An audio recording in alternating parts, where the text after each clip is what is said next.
Yo, yo, yo, welcome to the chat. It's the next episode of Bucket Hat Talks. Please like, subscribe, and send it to a friend.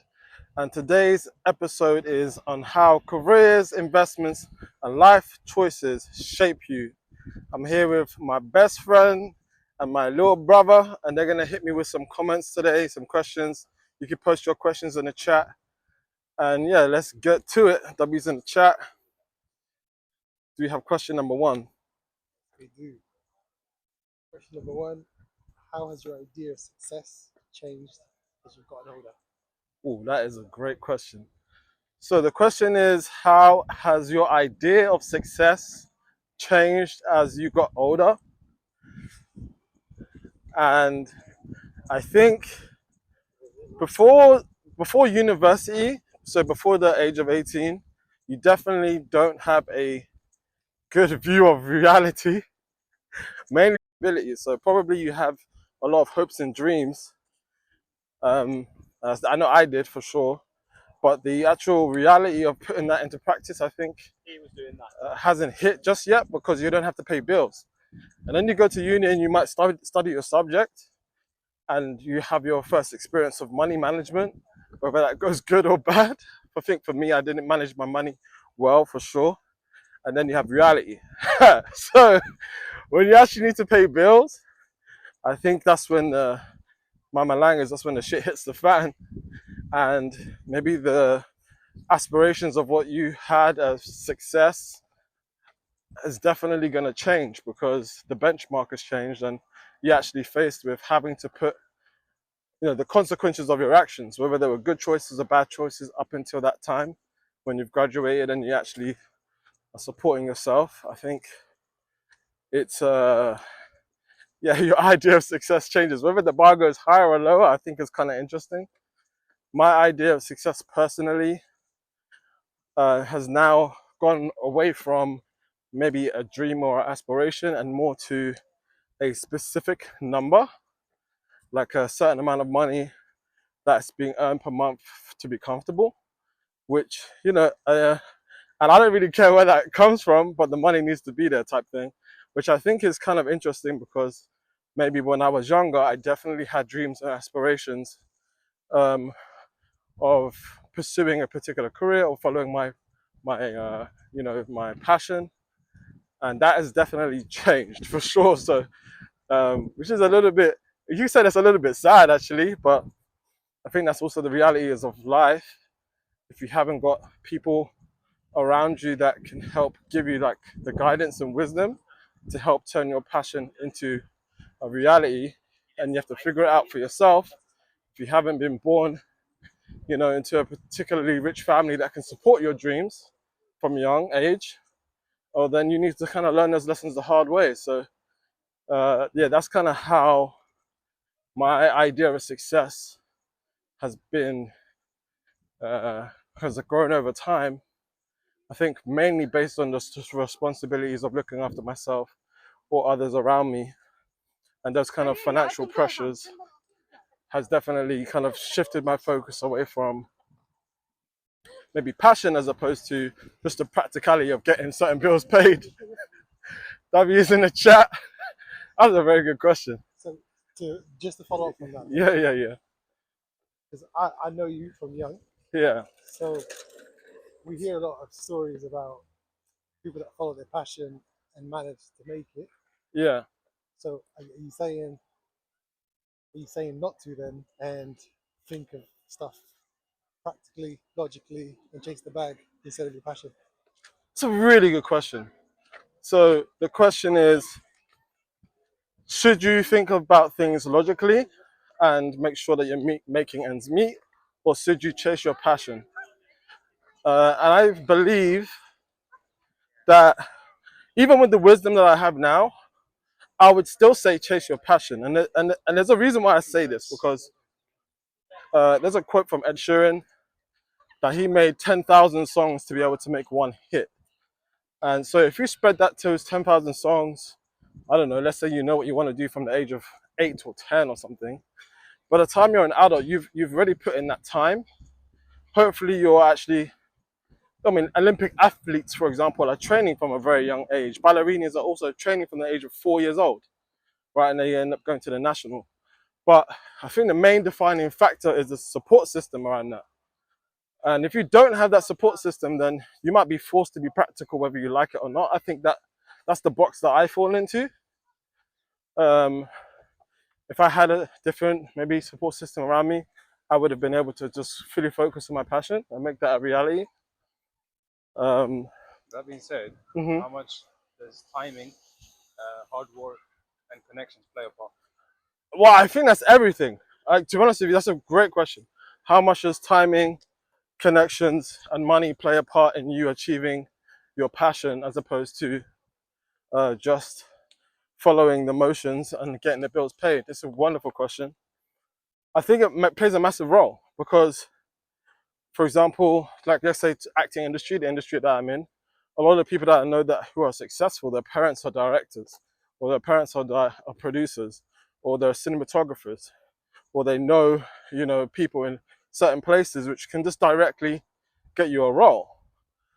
Even in the workforce, like some of the jobs that I got in the workforce, like have been because I know somebody that works there. I know the manager, or I know the assistant manager, or I know somebody that works there. They give me a referral. So connections are definitely can get you to places where talent can't. To be honest, you may be the most talented person, but if you don't have the opportunity and the connections, it's gonna go to somewhere else, which is very unfortunate, but it's a reality that we live in. So that's why I say that actually, to go back to the previous question, if you're in the industry long enough, even if you don't have the support system, hopefully you can develop those connections, right? You don't necessarily need money, or at least over the span of, let's say, 10 to 15 years. You would have been in the industry enough and connected with enough people that potentially can get you to places where you don't have the monetary resource just because they like you. I know a lot of people who invested in my company, for example, my dance company, purely because they liked me. So that's what we was able to do international tours because of that. So um, I think it's a mixture of how much do you want it, and if you can tolerate some pot noodles, some dry toast, if you can tolerate some nights like that, then you're gonna eventually make it. But I think going back to the most recent question, of course, connections, money, bloodline makes a massive difference, and I don't think anything can really combat nepotism. I mean, I used to hate it, but you know what? I don't mind being a nepo baby, man. I would not mind that. I'm not gonna lie. If I was just born into some acting family or something, hey, I'm not gonna, if I was Will Smith's son, I'm not angry about that at all. Like, I think also everybody has certain advantages. Even if you're broke or even if you're an immigrant family, in one aspect that may be a disadvantage, but in another aspect it's also an advantage, right? I've only got opportunities because I came from, you could say, a disadvantaged background that actually provided me with opportunities and funding that other people that maybe who are white British born wouldn't get. So you kind of, it's a double-edged sword for sure. But these are great questions. W's in the chat. Again, following up on this, Yeah. the hot topic. So, at what point do you accept that you need to drop that dream? And how do you deal with the failure of how you feel as a failure?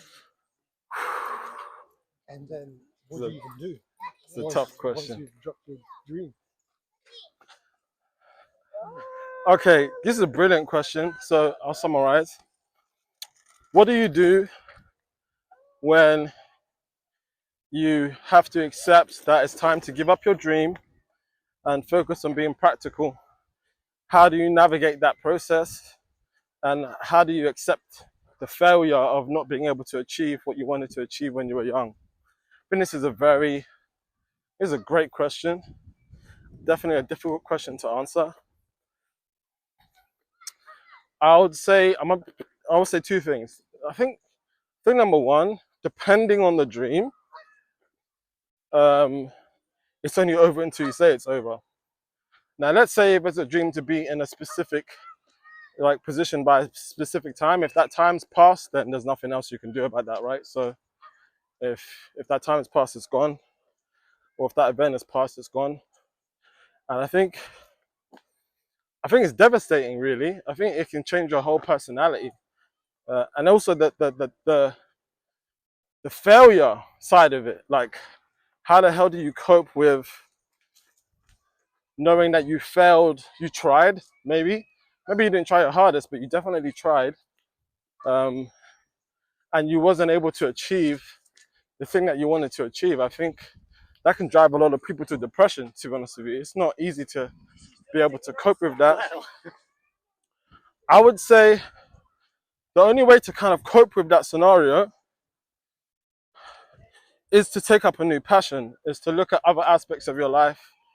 Because, people are multi-talented, multifaceted. There may be another avenue of yourself that you haven't explored. And failure is also not the end. A lot of people feel like when you fail, it's game over. It's only game over when you're dead. If you're not dead, then there's always an opportunity for you to flip the situation to something that could be a success for you. Obviously, that's easier said than done, right? Because you would have been really wanting to achieve that thing, right? So it's definitely easier said than done. And you definitely need to come to terms and peace with whatever that part of you that's died, because a part of you will die. For example, if I was never able to go into acting ever again, I'm not really sure how I would cope with that scenario. Luckily, my thing hasn't got a timeline, but for some people, they would have a timeline. And if they weren't able to achieve that thing,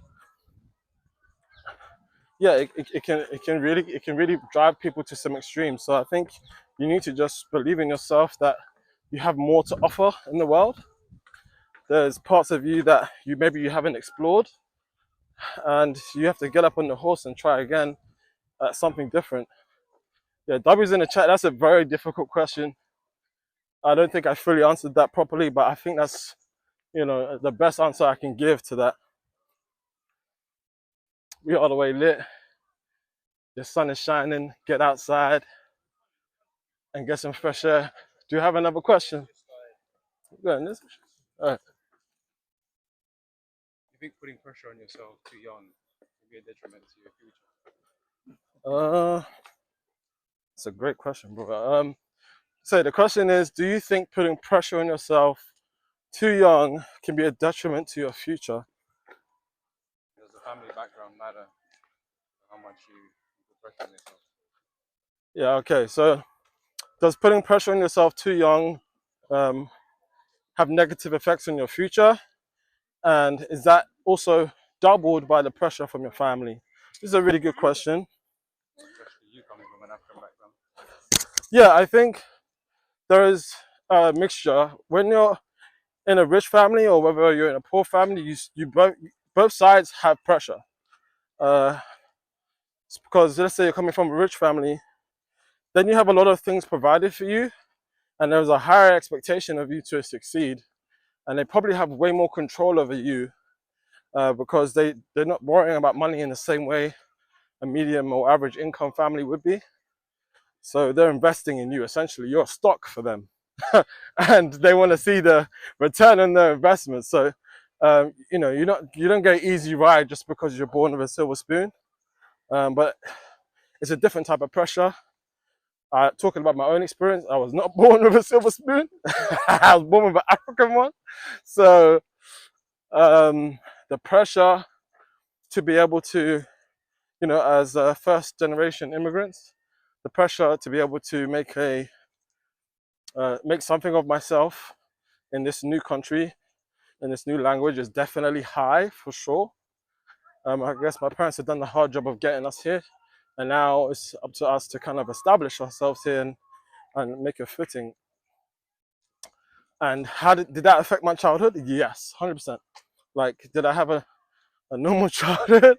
I mean, I don't know what normal is, but I definitely grew up way earlier than I should have because I had responsibilities that maybe an adult should have, as opposed to maybe people that, you know, were born in this country and have generations in this country. And I think there's two sides to this.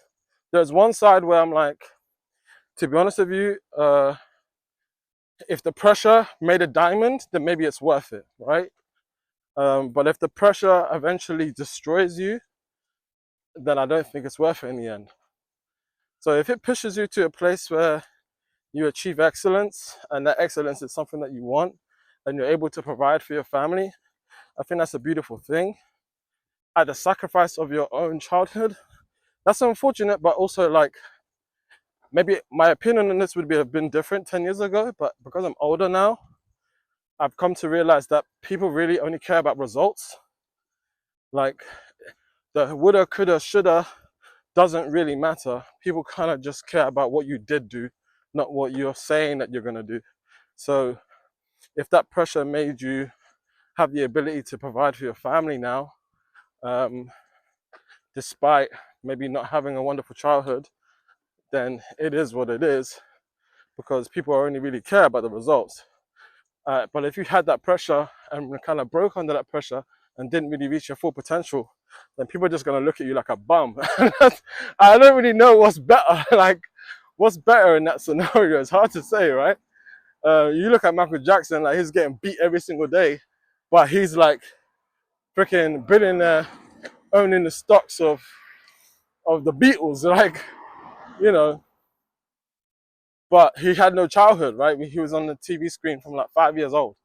So, but if you was to say to have, like, would you trade your success with his success? Probably like 9 out of 10, most people are going to say yes.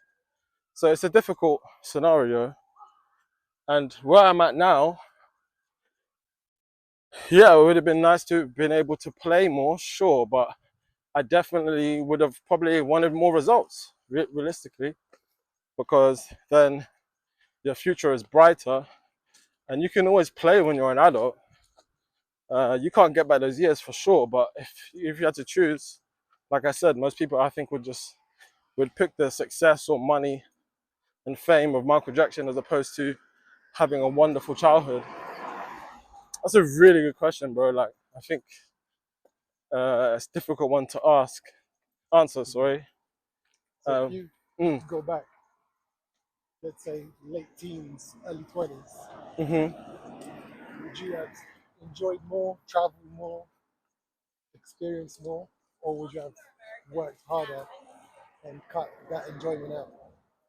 This is a really good question. So, if you was able to go back in time, would you have played more and had more fun and enjoyed your childhood or enjoyed your adolescence? Or would you have worked harder and cut out those fun moments to try and get... No, you're not. Yeah. Sorry about that, gang. Yeah, so this is a great question. And I think, again, 10 years ago, if you asked me, I think I would have said, oh, I definitely would have played more. But I think the mentality that I have now, I've seen different sides of life. And I think I've seen I've seen the power of money, put it that way. I'm not trying to say that, like, you know, the whole life should be centered around money and you shouldn't enjoy your life in the process, because it's true, you're only alive now in the present. This is all you have. You don't have anything else other than right now and the memories that you have made along the way. But if I was to go back 15 years or to when I was in my late teens, I would have locked in even more. I definitely would have bought Bitcoin in 09, but I would have locked in 100%. Started a business, started a company as opposed to working for somebody else. Just that difference, I think, the aspirations of creating something myself earlier as opposed to working for somebody else and aspiring for that. Just that small difference, I think would put me light years away, or anyone light years ahead, because you would have had 10, 15 years to build that thing from the ground up. And the lessons you learn in that process are a lot bigger than the lessons you learn in a controlled environment in a company where somebody else is dealing with all of those other issues that that you don't have to deal with as an employee. As an employee, you go in, you clock out, and you're done. As a business owner, there is so many elements that you need to take care of, even if you're the only employee. Forget about it when you have other employees. So for sure, I probably would have locked in more. And I would have, the lock-in, actually, let me be more specific. The lock-in is about results. I would have focused more on things that produce results that would get me into a higher position. And if a vacation is part of that, then, because I think it's necessary, then sure, I would take the necessary days off. But I would focus more on things that are going to actually produce results, rather than things that are, like, are just for the sake of doing it, because this is what everybody thinks that you should do. You should go uni. You should get a job after uni. Why wait until you finish uni to start? Why can't I start it in high school, for example? So I think these are things that I would have maybe put more energy on. This is a really good question. I hope that helps somebody who's that age right now. Don't wait until you've graduated or you've got this stamp of approval to chase the dream that you want to do. Try and just go out there and start something now. At the very least, you're going to gain experience, and in the very best, maybe you're going to start your own company. Who knows, right? Dobby's in the chat. Do we have another question? That was a great question, guys, honestly. And chasing money cause you to lose sight of the life you originally wanted. Ooh. Okay, great question. So, does chasing money cause you to lose sight of the life that you wanted? This is a really good question. As much as I've said about results and locking in, it is very true that you are only alive right now. Even if you're watching this video, thank you for your time. I hope it touches you, but this is the only time that you have. So spend your time in the way that it's a life that you want, okay? And I think chasing money, like as a general, can be detrimental, because where does it end? Like, when is enough enough? You know what I mean? Like, when does it actually end?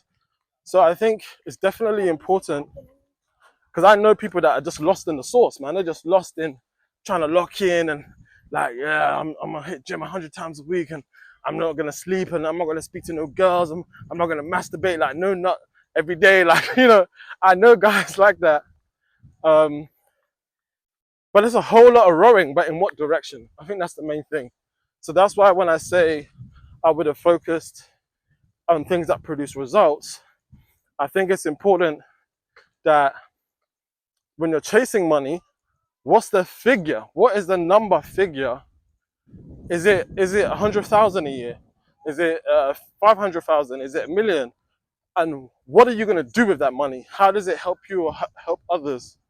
I think these are questions that you need to ask, as opposed to just chasing success, because it never ends.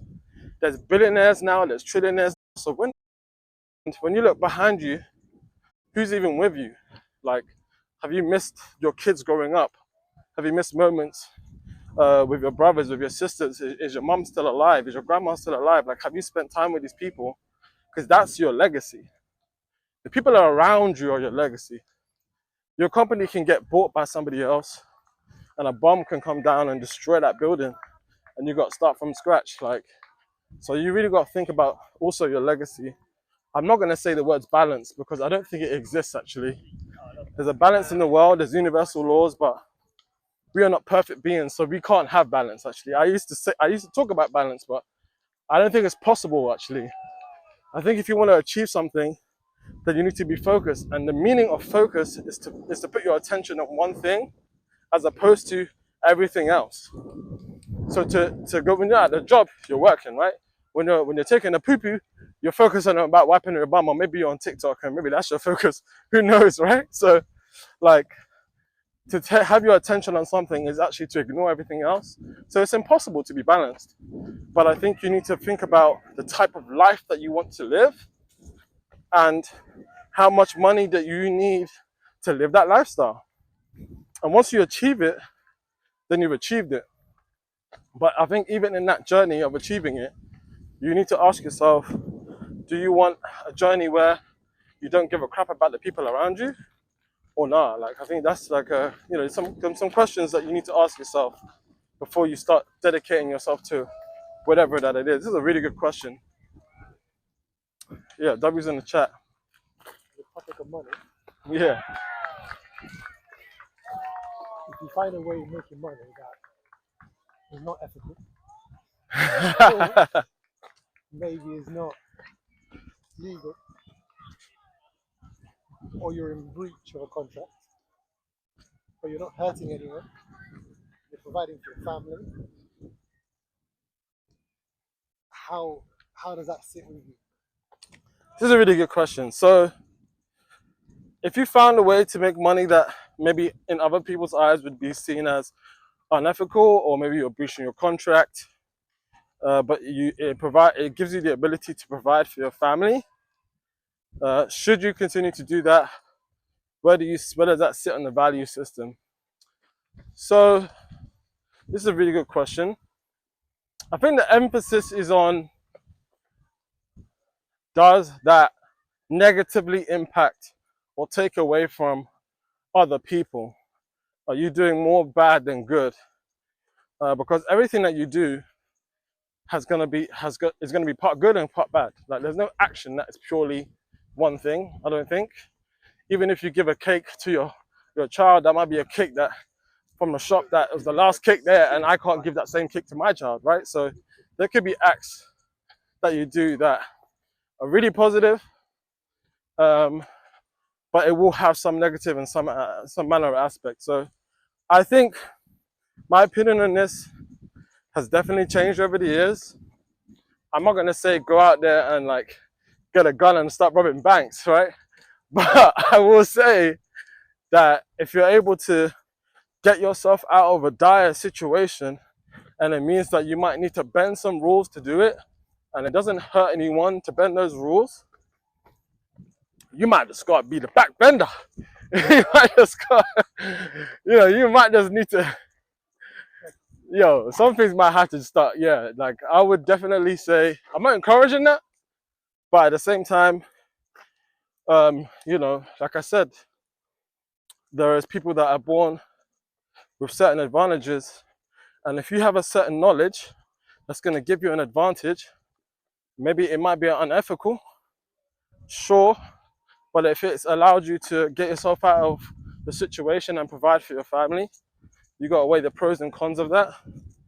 And I know and if I was put in that scenario, I would do it. And I think most people in the world would probably do it. Let's be real here.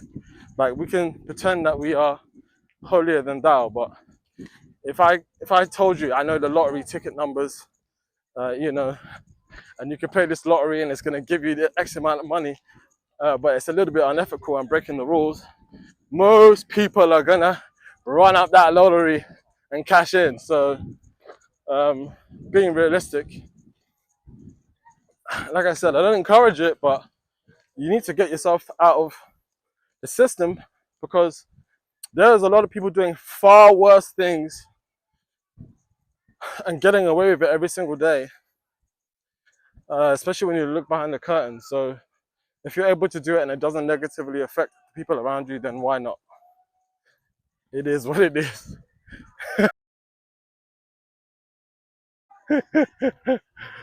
Would you tell your family or your partner? Okay, adding on to that, would you tell your family or your partner if you found a loophole or you have certain information that potentially could be unethical or breach of your contract but allows you to provide for your family? I think, especially like wife or girlfriend, especially, It ain't no one's business how you making your money. I'm not gonna lie. I wouldn't tell no one. Because also, like, you drag them into that situation, right? So it's not really information that's gonna change their life that much. Again, most people are more self-centered and focused on the results.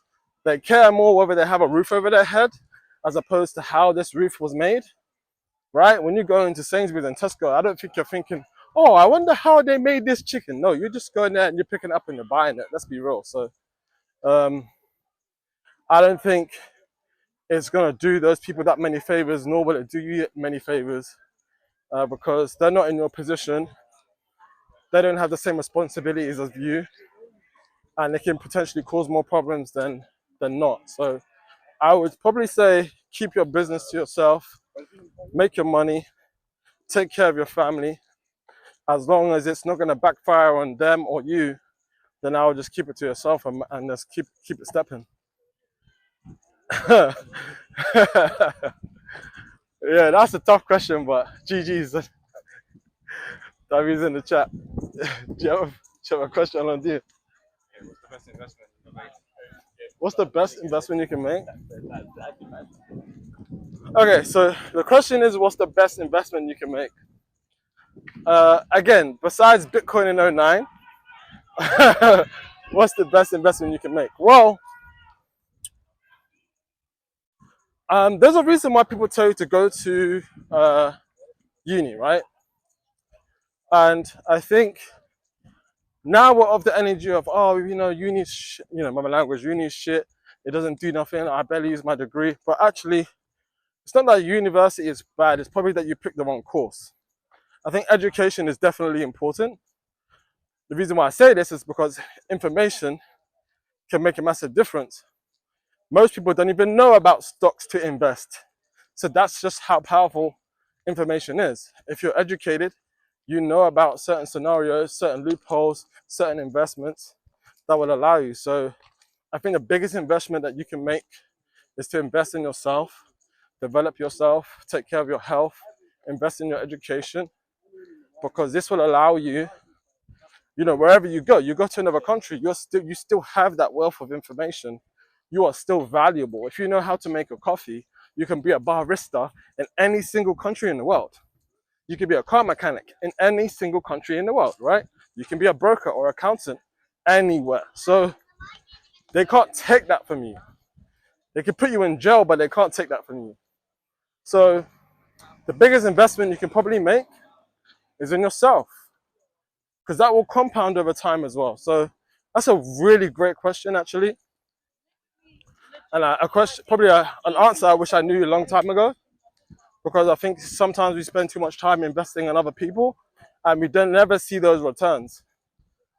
So I think the biggest thing that you can do is invest in yourself, invest in your future, improve yourself, develop yourself, and definitely get more information, more education inside you, because that gives you options.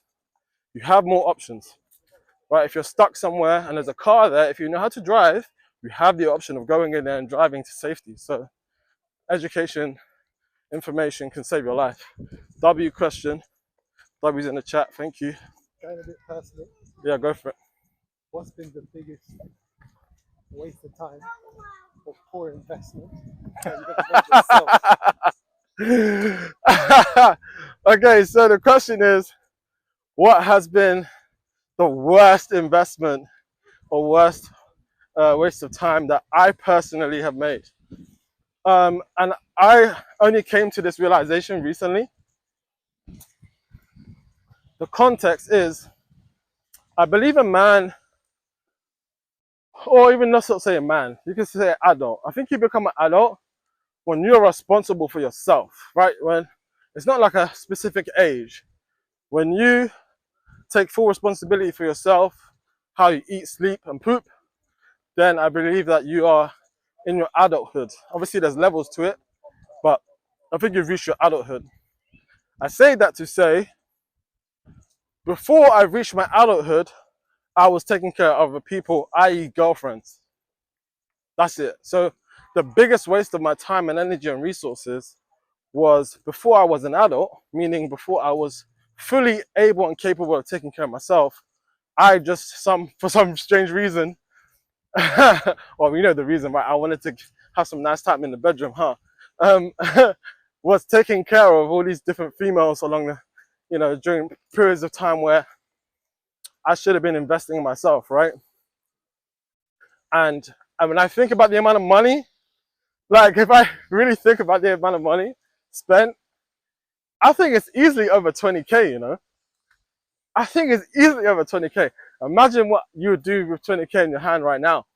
That's a down payment for a house. So yeah, in terms of like my personal waste of time or personal, you know, not a great investment or use of my time and resources, 100% it would have been all the girlfriends that I've had in my past, which ain't my wife, because really and truly in those scenarios, I should have been focused on myself as opposed to taking care of somebody else when I wasn't really in the position to do that.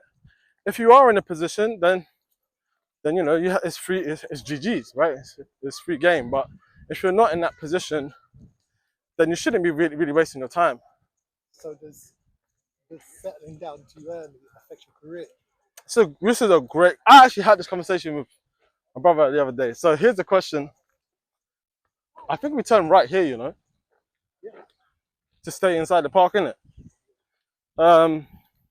So the question is, does settling down too early impact your career or your future prospects? This is a really good question. And I think it's very difficult to give like a straight yes or no answer, but 7 times out of 10 it's going to be a yes. And that the only 3 out of 10 is if you've somehow got an amazing partner that believes in you and is willing to invest in you. Like not in like each other, as in specifically she believes in the vision that you have, she believes in the dream that you have to achieve, and she's willing to invest in you. If she's not willing to invest in you, then she's gonna be taken from you, period. So in that aspect, you're gonna be responsible for another person, and that is gonna set you back years. It will set you back years, like you don't actually realize. It's more than just the money, it's the time. Thinking of the date takes time, planning the date, booking the appointments. I'm not even talking about money yet. Going there, the actual date, after, driving home, driving there, like there's so much like time, mental resources that go into planning one date, for example. So imagine if all of that time and energy was focused on you and your career. Can you just like sit there and imagine how much time you could have spent on yourself and getting yourself to the position that you want to be in and achieving the goals that you want to achieve, had you not been giving your time and energy to other people? I'm not even talking about money in that aspect. Right? I'm just talking about time, physical time. So that's why I'm saying 7 times out of 10, it's setting you back. Settling early, setting you back. The 3 times out of 10 is when you're settling with somebody that really believes in you, your vision, and is willing to sacrifice because they know that, oh, if I give myself to this person, you know, they'll be able to take care of X, Y, and Z in the future. An example of that is like Conor McGregor's wife, for example, right? She was paying for bills, paying for gym time for him to get training, cooking at home while he was training, fully investing in what he was potentially going to achieve, right? And you saw his success. And there's been so many examples of great women behind great men, and you know, and those great women being the reason why. But the difficult thing is finding a great woman. So definitely choose wisely and think twice about that, because in some ways it's great because all your energy is focused onto one person. But really and truly, that energy needs to be focused onto you. I know it's bad, or it may seem selfish to say that, but in the long run, you both benefit from that. So that's why you need to find somebody who believes in your potential and is willing to invest in you as a person. That's a W question, for sure. One of my brothers is like, "You tired, brother? You tired?" I don't know.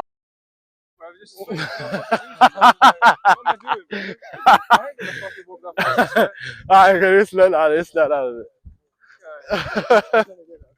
Go running if you want to pace. No.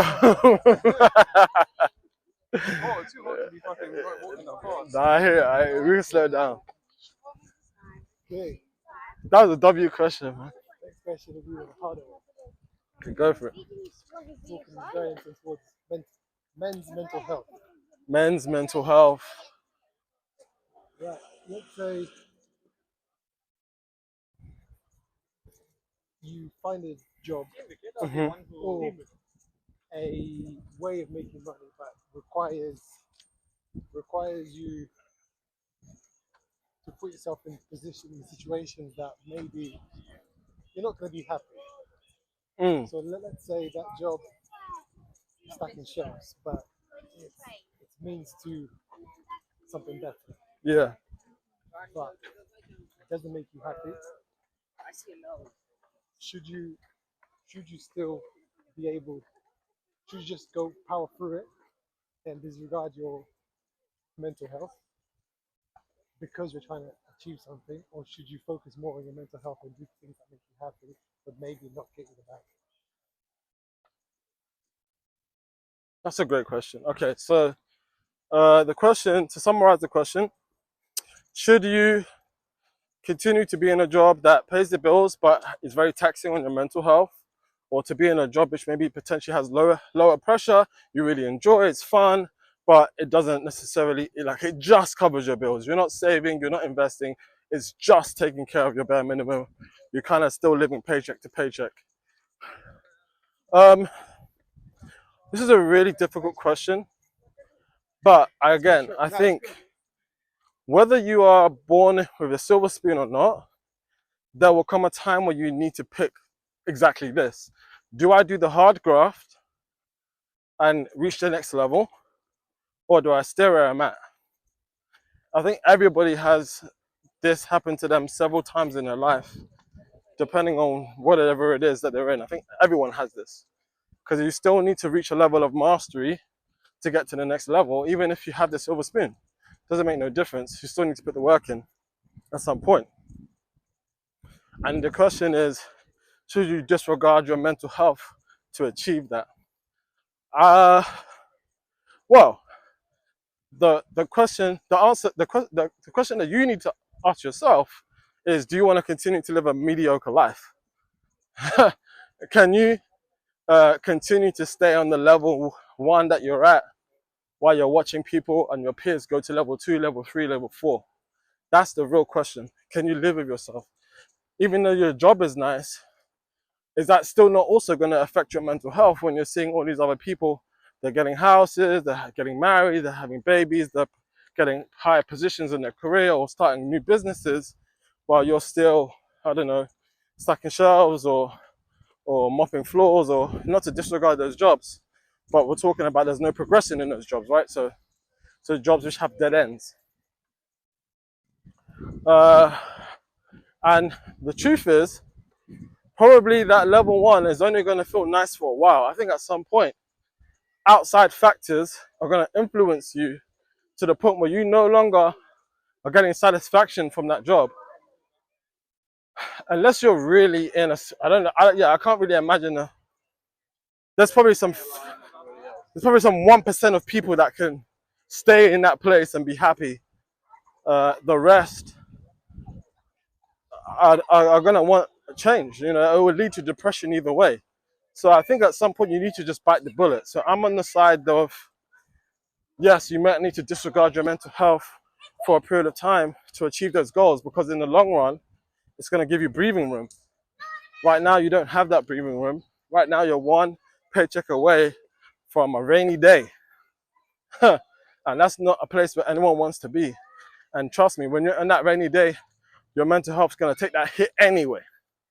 Right? So you kind of need to protect yourself at all times, at all costs.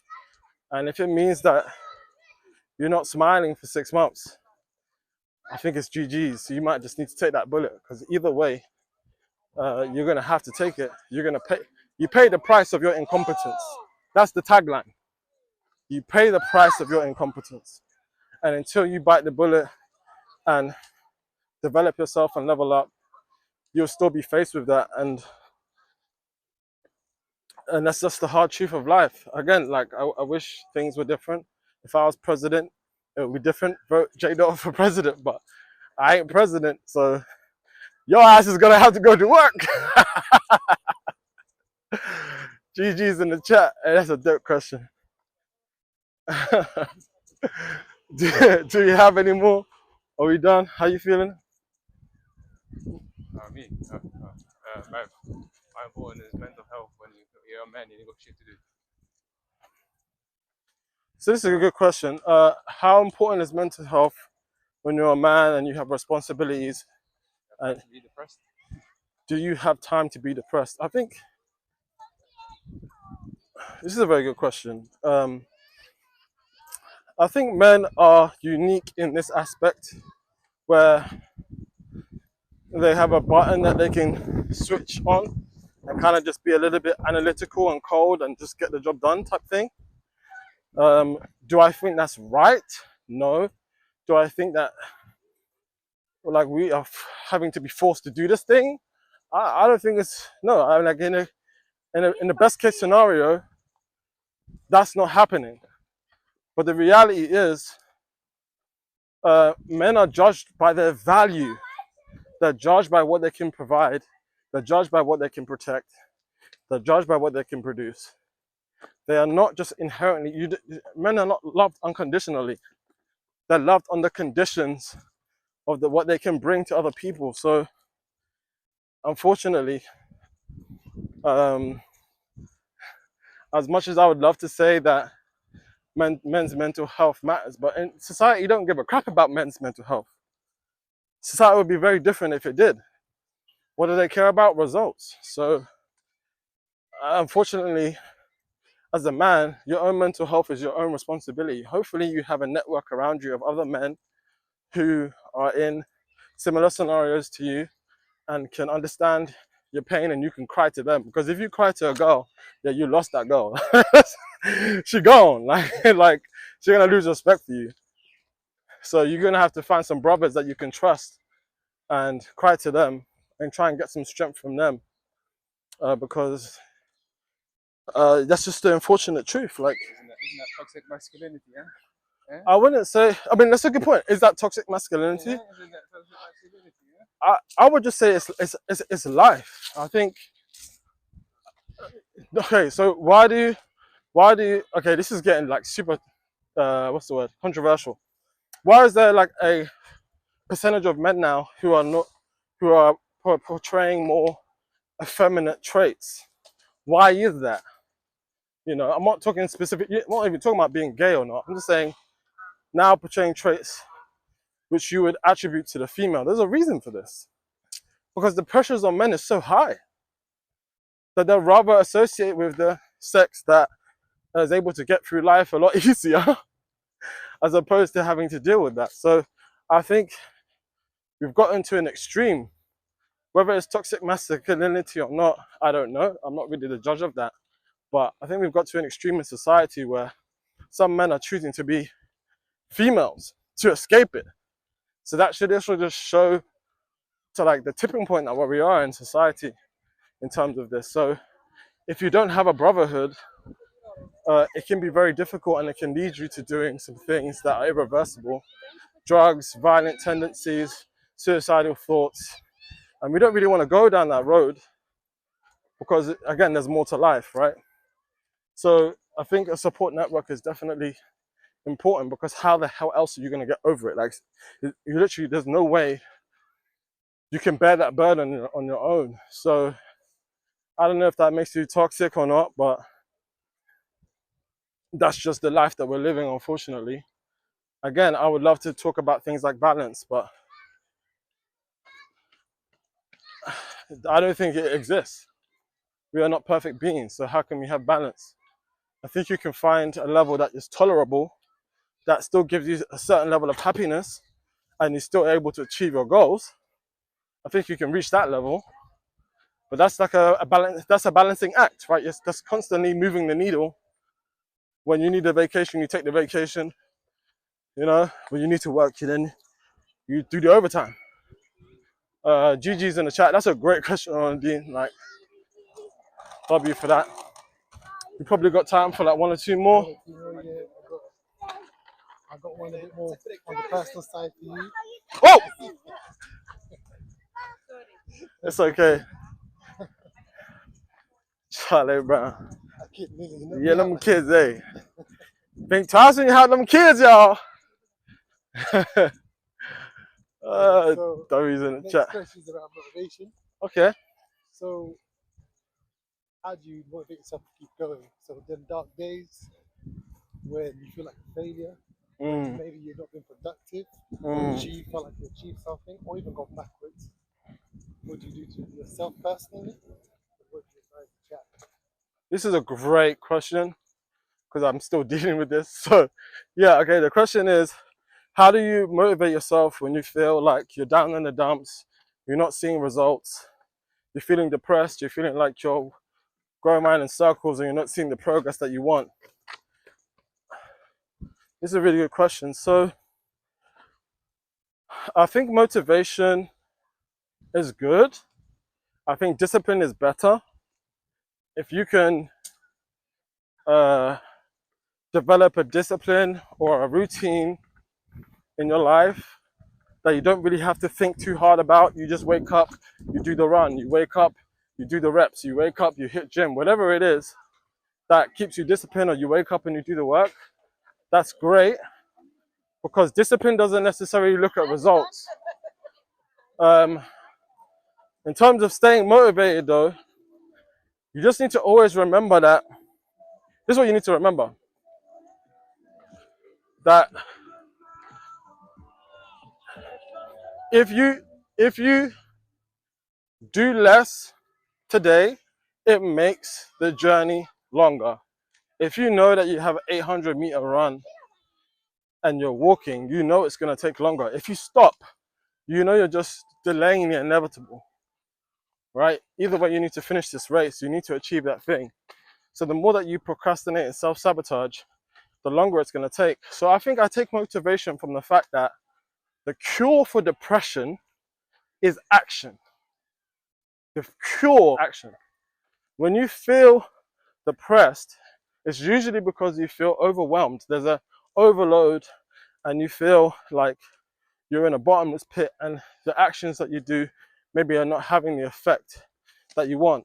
That's like a warning sign for you to recalibrate and change something, right? If you're sat on your bum or you're eating snacks and you know that you shouldn't be, and you look in the mirror and you're not happy with yourself, that's your time to put in action to start a diet, start a fast. It's not your time to stay in one place. Just getting up, cleaning your bed, going for a walk is going to do more for you than any self-help book. So I think the motivation comes from knowing that as long as I do some action in the right direction, I'm going in the right direction. Like, it will eventually end. Like, the season will change. There will be a new day. The sun will shine tomorrow, even if I'm in the darkness right now. But as long as I keep moving, I will eventually get to that place. I think the danger, especially personally, is where I've given up hope and I see no end in sight. And there may be some scenarios like that, which is why you need to recalibrate and think about a destination that's going to actually be achievable. I think my new quote actually is not aim high, it's aim low. Aim low. Aim at something that you know that if you fire that arrow, you're going to hit 100% of the time, because that's going to develop momentum for you to move forward, right? You don't really think twice when you're walking, but you might think twice if you're going to run a marathon. So just start with the walking. Why you got to start with a marathon? That don't make no sense. Start with something that you know that you can achieve, because that will motion creates the ocean. Does that make sense? Right? You got to ride that wave. Motion creates the ocean. So that's the bar. And that's like the new kind of mantra that I follow. Aim low, because that will get you to the destination one step at a time. That's a really good question. I'm not gonna lie, guys, I do kind of fight with this on a daily basis. I think it's difficult to stay consistent.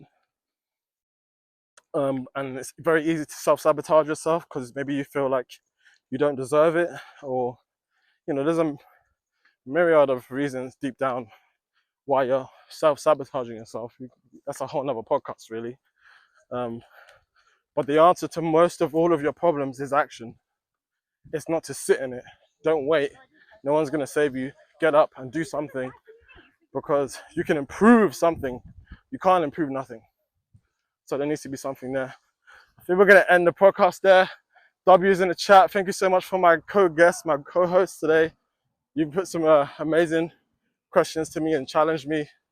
And hopefully that's going to make the content better. Please like, follow, and subscribe. W's in the chat. Hey, we all the way lit.